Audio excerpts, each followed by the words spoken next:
Thank you, Jennifer. Thank you for your attendance. So with me is Detective Sergeant Terry Brown from the Homicide Squad, as well as Bonnie Levine, who runs Victim Services. Last night at about 10 p.m., the Toronto Police responded to the area of Danforth and Logan with regards to a shooting incident. As a result, as you know, 2 people have succumbed to the injuries. One is an 18-year-old female, and another is a 10-year-old girl. At this point in time, we will not be releasing the names.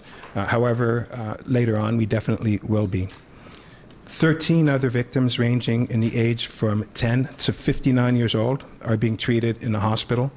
Their injuries range from minor to serious in nature, and I can tell you that all family members of those other victims have been notified. The person responsible for this has died, and the Special Investigative Unit will be able to provide information concerning that. I will not be touching on that in any way, shape, or form. So first, on behalf of the Toronto Police Service, I'd like to offer my condolences to the family, friends, and loved ones that have been affected by this incident. I'd also like to thank the members of the Toronto Police Service for the great work that they did, along as working in partnership with our Toronto Fire Services, as well as our Toronto Paramedic Services, for a very outstanding job right from the moment that this started to right now, as we continue to do this investigation. Secondly, at the stage of this investigation, we do not know why this has happened yet. The investigation itself is very fluid. It is very new. It's going to take some time. And because of that, I'm certainly not going to invite any type of speculation. I'm not in the comfort zone of doing that. So I'm asking for your support and patience at this time. I can tell you that as we have things unfold, we will definitely provide you with whatever we can at that moment. And lastly, and most importantly, which is what I said last night, and I'll reiterate it, going forward, you can help us by calling us with any information that you may have. Understanding its geographical location, there will be a multitude of people that were present that have information. For whatever reason, if they're not disclosing it, we're asking, please give that information to us. We can never have enough. We've opened a portal on our website. If you look behind, it's torontopolice.on.ca/Danforth shooting, or you can just write tps.on.ca/Danforth shooting, and it will come to us. That way you can send photos and videos, and that will give us an opportunity of using that portal to further this investigation. Before I close, I just want to have Bonnie Levine, if you could just please come up and make comments with respect to Victim Services and what we're asking for. Victim Services Toronto is a not-for-profit, registered charity, and we work in very close partnership with the Toronto Police Service. The Toronto Police Service does a great job in making sure that victims of major crimes and tragedies that suffer trauma get immediate access to help and assistance through those referrals to us.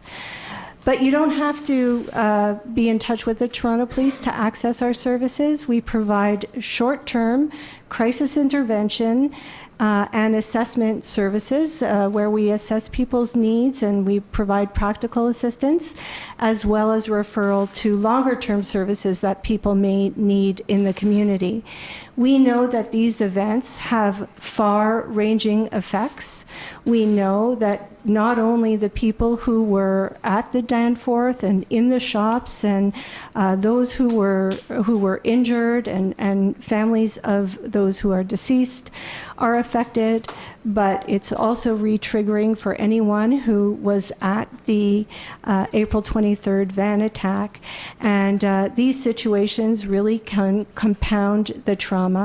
If anyone is needing any type of support, our services are offered 24 hours a day, 365 days a year, and you can call Victim Services. You don't need a referral from the police at 416-808-7066. We want to make sure that anyone who needs support reaches out to get it. Thank you, Bonnie. And just in closing, just dealing with logistics right now, we do have Danforth closed at this time.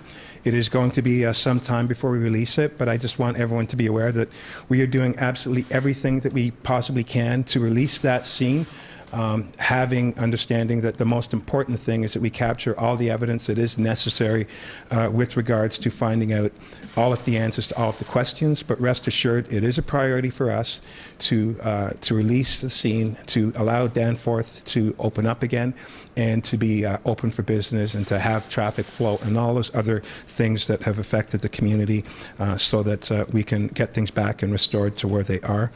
And there are some complexities to it right now. Working with the SIU, they have invoked their mandate, making sure that we have an appreciation of that oversight. We welcome that oversight, but we also want to make sure that we don't step over any lines that might compromise that aspect of the investigation as well. So there are a lot of moving parts to this, and the most important thing is that this is early right now, and hopefully as time and as evidence unfolds, we have an opportunity to provide further information to you. Having said that, are there any questions that anyone would like to ask to myself or to Bonnie Levine or to Detective Sergeant Brown, who is here? Chief, can you tell us why we're not learning anything about the suspect? Is that because of the SIU?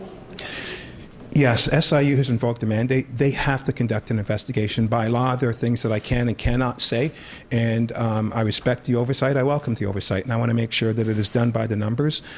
It is a bit of a dance between the two entities.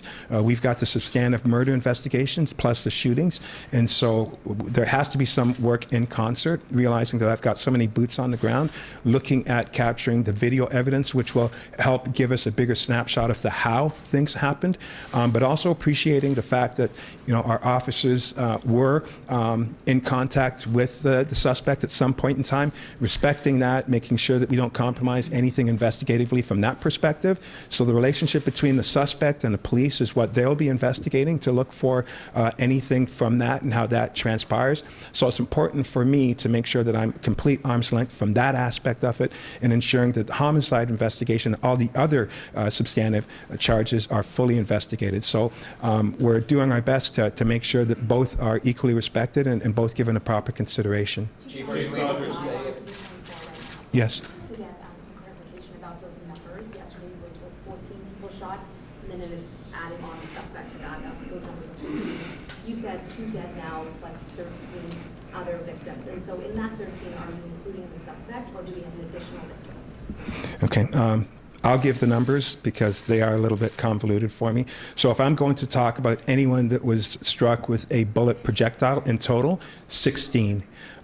2 people have succumbed to the injuries, leaving 13 who have been shot. They're in a hospital, and the suspect also has gunshot injury. So that's 16 includes the That's 16 including, yes. And you just said, I think so last night as well, the suspect was shot. The suspect has received a gunshot wound, and I have not expanded on that, nor will I. And just in terms of, you said that you can't speculate on motive. Have you been able to rule out any possible motives, particularly terrorism? No, it's way too early to rule out anything. That would not be serving justice well. These investigations, and I guess with the speed in which information flows right now, there's this public want for consumption of as much as possible, and I can appreciate that. But having had knowledge of dealing with homicide investigations, it doesn't move that quick, because at the end of the day, we have to be able to articulate a lot of questions that need to be answered. And the moment you start closing things early, then you put the investigation in compromise. So absolutely everything is open right now, and which is why I'm doing this appeal, because we'll never stop, and a lot of people think that we'll have too much information because it was in such a busy area. You know, everyone's going to kind of go, well, someone else is going to call, and we get that quite a bit. So I'm here a second time because that is what's most important to us right now. I know that there are people that have just a snippet, but that snippet adds to the seamless picture that we're trying to draw here, and that's what's most important right now. A lot of residents of the city really seem to be routed by this particular event, and there's a sense that there's enough words, we want actions. So what is your plan to stop this reign of gun violence in our city? Well, a bit loaded on that part, but here's what I will say. I live in the city of Toronto, and I too have concerns. I can tell you that there is a newness to this in Toronto's environment. Other large cities across the world go through this tremendously more than we have. I think that we have to figure out what we can do collectively. It's going to take time. There is no magic pill that we're going to take to say all is well, but I can tell you from keeping the city safe, I think, the highest trained officers in the country that will do their best to make sure that over time people will climatize, working with community, working with our BIAs, working with all levels of government. And I can tell you in this particular instance, all layers of government have contacted me. All layers of government have asked what can they do to help. And so we're in the process of having those conversations. But it's not going to happen overnight. So I'm not going to say that, I'm here and I'm standing and all is well and we can all go home now. That's not what I'm saying. What I'm saying is that it is going to take time. Rest assured that we will do everything that we can do to restore that comfort that people should have in the city of Toronto. But it is a newness for us, and it's going to take a while. And we have to work collectively to figure out what we can do as a police agency to help restore what needs to be restored on that factor. A question for Detective Sergeant Brown. Can I ask a question for Detective Sergeant Brown? You bet. Thank you.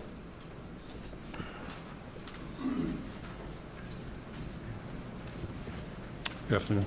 Detective Sergeant, you've covered a lot of homicides over the years. I know you've been in homicides for more than 10 years. Acting Inspector Senga, Chief Saunders, many of us covered Danzig, Eaton Center. Those were mass, casualty events from what I recall. How does this event compare for you and your team in homicide? I gather you're leading this investigation. I am the lead, but I do have a large group of officers that are assisting me. It's really hard to compare one incident to another because, much like snowflakes, no two are the same. It was a very rapid and fluid incident, as Chief Saunders had said, that unfolded very quickly. We have several scenes within the scene. I can't get into the full details, but it was a moving scene, if you will. So it started in a certain location, then it moved down the road. So our forensic officers have a number of different scenes within the scenes that they got to concentrate on. But that being said, obviously it can be described, as Chief Saunders probably said, as disturbing. But by the same token, there were a lot of citizens in the area that, when assistance was needed, provided medical assistance to the best of their ability. Emergency services were on there very quickly. Toronto Fire, ambulance services, and I would say that for the grace of emergency services right now, we're very fortunate that medical intervention happened very quickly. There are some individuals that have what may be described as life-changing injuries, but as far as comparing it to one or the other, it certainly is a very disturbing incident. You've been investigating Eaton Center and Danzig. Is this the worst murder/attempted murder in the history of Toronto? We have 2 dead, 13 others, many with critical injuries. Again, I don't want to qualify it as the worst or not the worst. It is an incident that has occurred in the city of Toronto. We are dealing with it, we are investigating it, and we are coming together, and we will do what needs to be done to make sure that there's a positive outcome if there can be one. Are either of you able to say if the shooter was on the radar? The 18-year-old and the 10-year-old girl. Can you tell us, are they from Toronto? Or all of these victims, can you tell us if many of them are from Toronto or surrounding areas, GTA? The 18-year-old is from Toronto. The 10-year-old is from the GTA area, so nearby. Any other victims? Again, I don't have all of their particulars in front of me right now. As Chief Saunders said, we have a large group from 10 to 59 years of age with a different variety of injuries. So we really are all over the map here. Well, speaking of those victims, can you just clarify, I know you said large variety of injuries, how many are in critical condition right now, how many were critically injured, what's the update there on those victims? Again, some are in serious, I don't want to get into this many are suffering from this. Some have been treated and will be released in short order. Others will have to stay for a while. Some, as I said, may have life-changing injuries or life-altering injuries. It was a very, very, very quick, dynamic incident that occurred, very short order. from start to finish. I don't want to give a time frame, but it was very, very quick. As I said, emergency services were on there in short order, and we do have a number of different scenes that we are now focusing on. That being said, part of the investigation includes a canvas, and I think sometimes people don't understand how important the canvas is.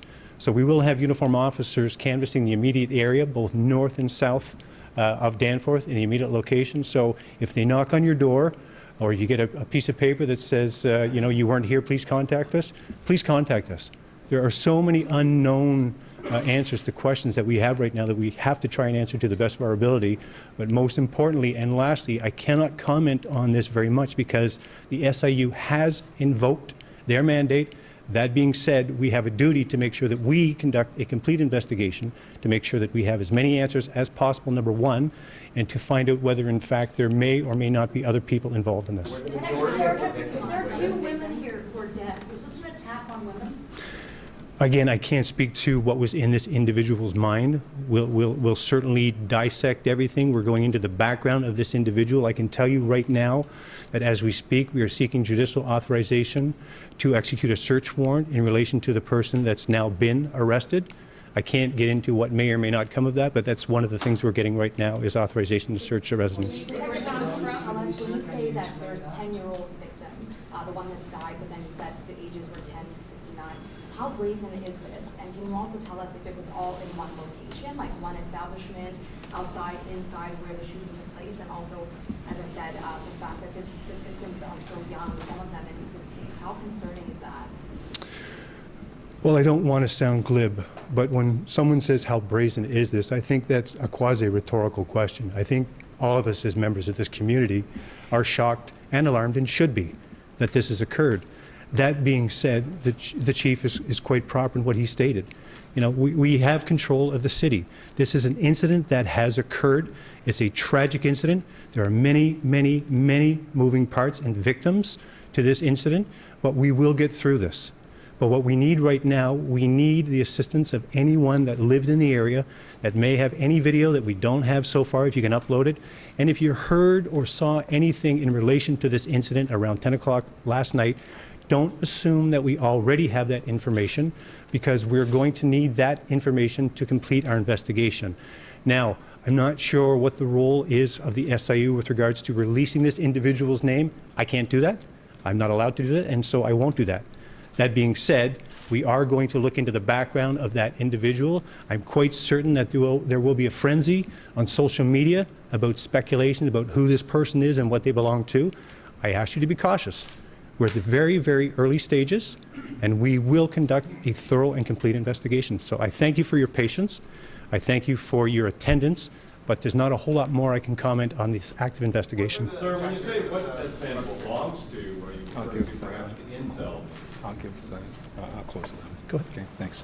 Okay, we're going to close it up. But just 2 points that I want to address right now. First and foremost, the officers that arrived on scene, all of the frontline people did a fantastic job. I can tell you, without that response, this may have been a different and a much more larger scale event. So officers that arrived, fantastic job. And as Detective Sergeant Brown said, without the paramedical staff, without the medical support and the great work that was done, things would have been much worse. And the second piece that I do want to address is that we are going to have a heightened level of uniform presence in the Danforth area over the next while. So thank you very much for your attendance. The primary issue here is we're looking for witness appeals. We know there's a lot more evidence that needs to be captured, and I know that there is a lot more, and I'm hoping that those people that have that information, no matter how small, contact the police in any way, shape, or form, or call Crime Stoppers at 222-TIPS to help us out so that we can close any gaps that we have with this. Thank you very much, everybody.